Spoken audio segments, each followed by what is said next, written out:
no, meron lang akong gustong ikwento sa inyo, no. Meron akong gustong sabihin na method dahil itong method na to ay pwede kayong matulungan on the long run. At kailangan nyo talaga tong malaman bago pa maubos, no, o magamit nyo ang pinaka-importanteng mahalagang bagay na makukuha nyo ngayon dito sa Beanstalk event. So kung gusto mong malaman ng method na to, panoorin mo ng buo para wala tayong problema. Siya nga pala, pag umabot ng 100 like itong video na to, no, pagkadating ng Sabado, pagka-live natin, ibibigay ko itong Griffin na to para sa maswerteng subscriber. Ang kailangan mo lang gawin, mag-subscribe, like mo tong video, ikwento mo to sa iba, at i-comment mo sa baba yung Roblox username mo. Paano kita ma-add? Diba? So gusto mo makuha tong Griffin, alam mo na gagawin. And wag na natin patagalin pa, simulan na natin to, and let's go! So ang gagawin natin ngayon, lilipat na tayo, no, sa kabilang slot. Punta tayo sa kabilang slot. Kung alam niyo naman yung kabilang slot natin, medyo nilinis na natin yan, no? Malinis na yan, no? May natitira na lang isang itlog na nandito yung mga halimaw na mutation. So hindi natin papakilaman yan, hayaan lang natin yan. Tingnan muna natin to, pang umilaw. Ngayon, itatanim na natin itong sandamakmak natin na beanstalk. Yan. Lahat ng beanstalk kasama tong gold, no? Pero unahin na natin tong gold. Mas maganda kung dikit-dikit sila dyan, no? Mas maganda kung kaya nyo idikit-dikit yan, no? 3, 2, diba? Ngayon, didikit-dikit ko na to. Para pag tumubo, magkakadikit lang. Ayan, di na umano. Ayan, magkakadikit lang yan pag tumubo. Diyan na sila, no? Parang isang puno lang yan mangyayari dyan. Oh, diba? Kasya na sila dyan. Oh, mas maganda pagka ganyan dikit-dikit. Hindi na mapundot. May ibig sabihin, medyo malaki yun. Medyo malaki din to. Uubusin na natin to lahat dito. Lahat ng beanstalk natin, kailangan natin itanim dito. Ang konti lang pala nun. Tapos lalabas natin yung sea otter para tulungan tayo mag-watering, no? Kasi every seconds naman yan. Nagwo-water yan. Parang watering can. So kahit naiwan mo yan, 28 seconds nga lang eh. Tapos wawater niya yung nearby plant, no? Pwede niya i-water to o pwede niya i-water to. Pero wawater na rin natin yan, syempre. Tutulungan natin yung sea otter. Nandyan lang siya para tulungan din tayo. Ayun, oh, diba? Dikit-dikit eh, oh. Oh, diba? Dikit-dikit eh, oh. Yung mga beanstalk, dikit-dikit eh, oh. Yan ang kagandahan dyan. Laki nun, oh. Uy. Aray ko po. Oh, laki. Parang ang lalaki nito. Kailangan din dito pag ginawa niyo tong method na to, kailangan sandamakmak din yung reclaimer nyo, no? Yung reclaimer naman ngayong event na to, libre lang naman yung mga reclaimer. So, saglit lang yan. Kayang-kaya nyong kunin yan. Kaya wag nyong sasayangin yan, no? Wag nyong sasayangin yung mga reclaimer nyo. Isipin nyo, 50 peraso yun yung tinanim kong beanstalk, Wala na ba? Beanstalk. Wala na, oh. 50 peraso, no? Dikit-dikit lang sila. Yun yung kagandahan pagka dikit-dikit mo na itanim, oh. Kaya pagka, no, dikit-dikit mo na itanim para hindi masyadong aksayado sa lugar. Yung gold ko na beanstalk nandun din. Wow! Ano yan? Sheesh! Ano yan? Putik, dikit-dikit. Para silang, harang. Maganda pala ito ipangharang sa garden, oh. Dito makikita nyo yung sinasabi kong method. Siyempre, hindi natin pwedeng sabihin, no, agad-agad yung method. Pag sinabi ko agad, wala na. Hindi nyo na papanoorin. Pero maganda naman tong method na to dahil sobrang solid na tong method na to. At tingin ko wala pang gumagawa ng video na to. At tingin ko rin na yung ibang tao, parang hindi nila alam kung para saan talaga yon. Pero ako nung unang araw na nakita ko tong mga to, napaisip kagad ako, sabi ko wala. Overpower, no? Lahat ng binigay ngayon dito sa Beanstalk event, simula nung last week hanggang ngayon, lahat yan overpower. Hindi lang nalulutas pa ng ibang tao, no? Kumbaga hindi pa nila na gegets kung para saan ba talaga. Tulad lang din to na nangyari sa akin dun sa nung meron pa akong koi fish, no? Tinapong ko rin, tapos nung nagets ko na, wala na akong koi fish. Putik na yan, sayang yung koi fish ko, dami nun. So ngayon, malapit na yan, patapos na siguro, o tapos na yung iba dyan. Pero ang solid, dikit-dikit, grabe. Pagdan natin. So balik tayo mamaya pagka okay na to.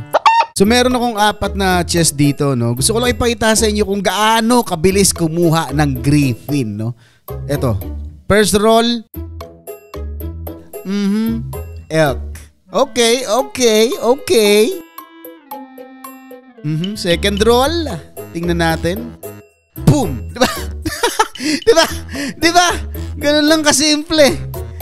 Ay nako, super easy. Oh my God. Sheesh.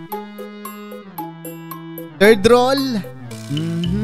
Oy, muntik pa yung cyclamin. Ano ba yun? Cyclamin o ano?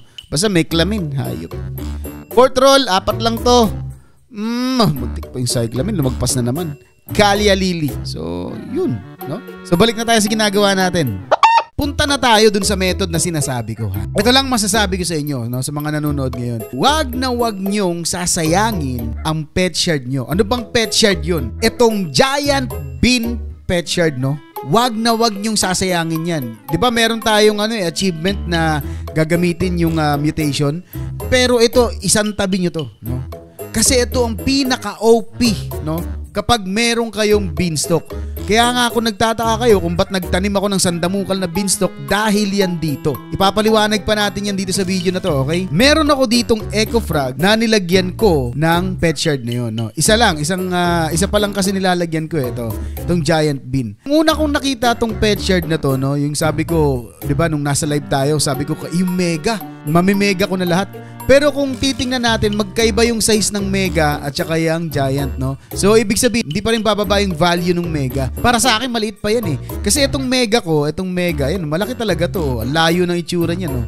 Yan ang mega. Ito giant lang. So magkaiba sila, no? Hindi pa rin sila magkapareha. So kahit nalagyan mo yan, pet shard na beanstalk, hindi yan lalaki ng sobra. At saka mas maganda lang din yung mega kasi ito may kulay no? Diba? Nagkaroon ng kulay, naging green. O ngayon, ano naman yung pet shard na yun? Bakit siya sobrang OP? Para sa akin, OP siya. Kasi kung titingnan natin, i-view natin ang sabi dito, giant bean, ito yun giant bean. Pet is a giant bean. Has 15% faster hunger rate. Katulad ng mega, no? May hunger rate din yun. Gains an additional 0.12 XP, no?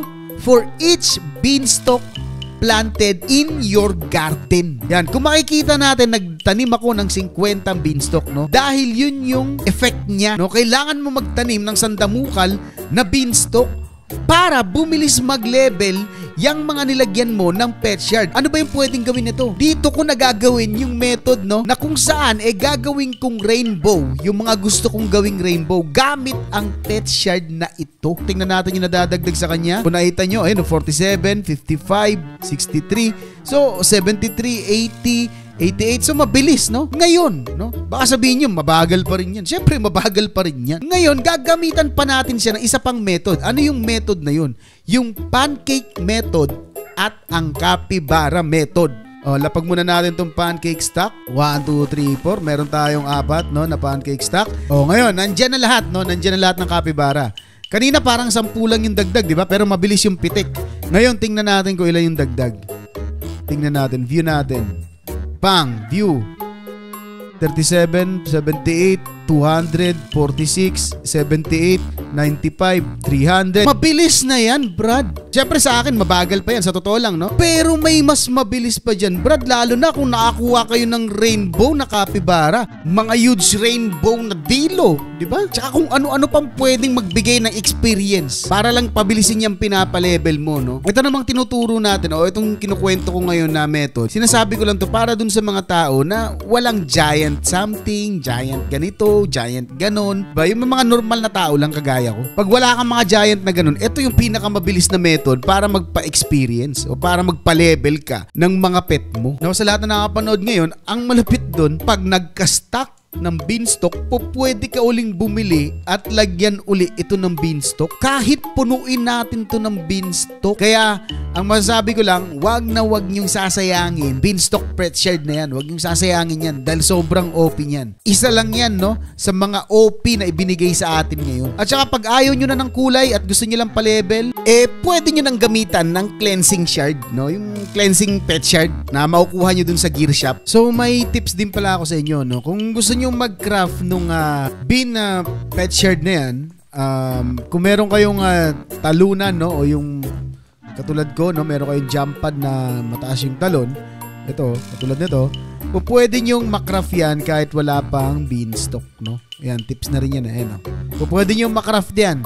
Ako, kakakraft ko lang uli. Yan, kumakita nyo, 58 minutes. So, yan, kayo na bahala kung gagawin nyo or hindi. Paano ba yan? Kita-kita tayo sa sunod na video. And peace!